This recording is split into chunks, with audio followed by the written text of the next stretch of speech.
Hello, everyone, and welcome back. I'm Steve. And I'm Scott. And together we're Backyard Musings, broadcasting live Apple Valley, California. And the Science and Technology Channel. Okay, all you gold enthusiasts, listen up.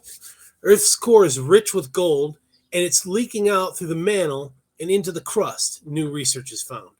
A new study of isotopes found in the volcanic rock that oozed out from deep under the lithosphere has revealed precious metals in Earth's crust, including gold, initially leaking out of the core before beginning the long journey up to the surface, borne on convecting magma.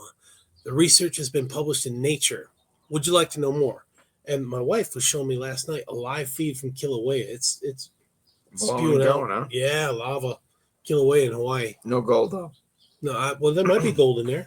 Who knows?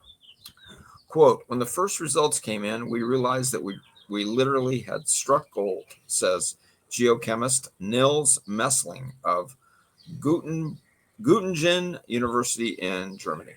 Quote, go on with the quote, our data confirmed that material from the core, including gold and other precious metals, is leaking into the Earth's mantle above. Although we can't access gold in Earth's crust, there is an estimated minuscule fraction of the total quantity that our planet possesses. Like a dragon, Earth is hoarding most of its gold. Research suggests that more than 99% is in its metallic core, enough to cover all of the Earth's land in gold, 50 centimeters thick, or for us Yanks, 20 inches thick. That's a lot of gold. That is a lot of gold. Only 1% is up here accessible. That's crazy. That is crazy. What was Heavenly Father thinking about that? Keeping it in a safe place, I guess, right? Yeah. In the bank, yeah. It makes sense. When still forming, the heavier elements sank down through the planet's mushy interior and ended up sequestered in the differentiated core, a process known as the iron catastrophe. Later, meteor bombardment delivered more gold and heavy metals to the crust. Although we have good evidence that primordial helium and heavy iron isotope are leaking from Earth's core, it's been unclear how much of the heavy metal we find on the surface is from the core and how much is from space, those collisions. There is, however, a way to investigate. Isotopes of a precious heavy metal called ruthenium.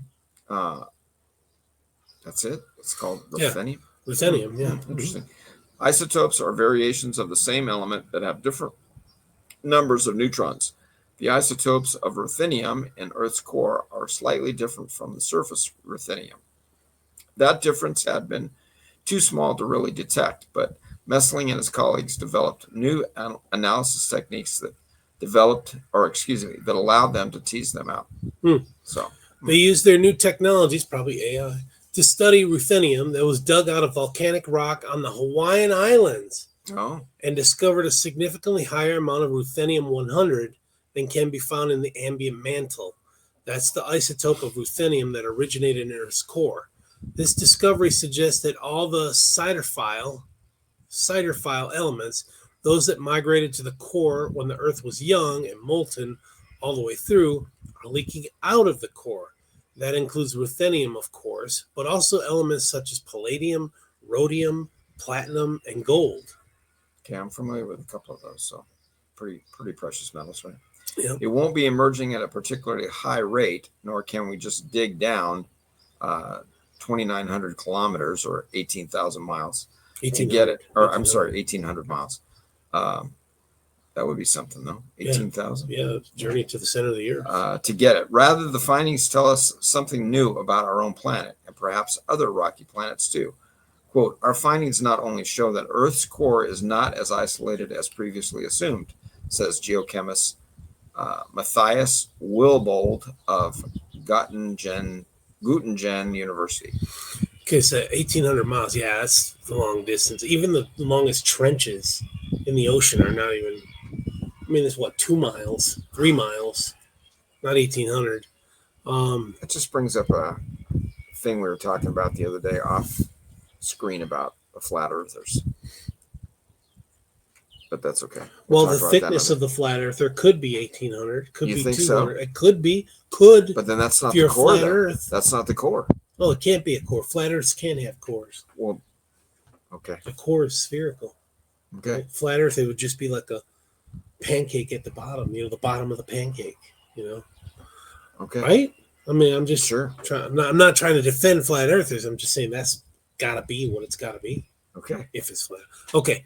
Quote, we can now also prove that huge volumes of superheated mantle material, several hundred quadrillion metric tons of rock, that's a lot, possibly gazillion too, originate at the core mantle boundary and rise to the Earth's surface to form ocean islands like Hawaii or Zealandia or whatever. So the next gold rush could be Hawaii.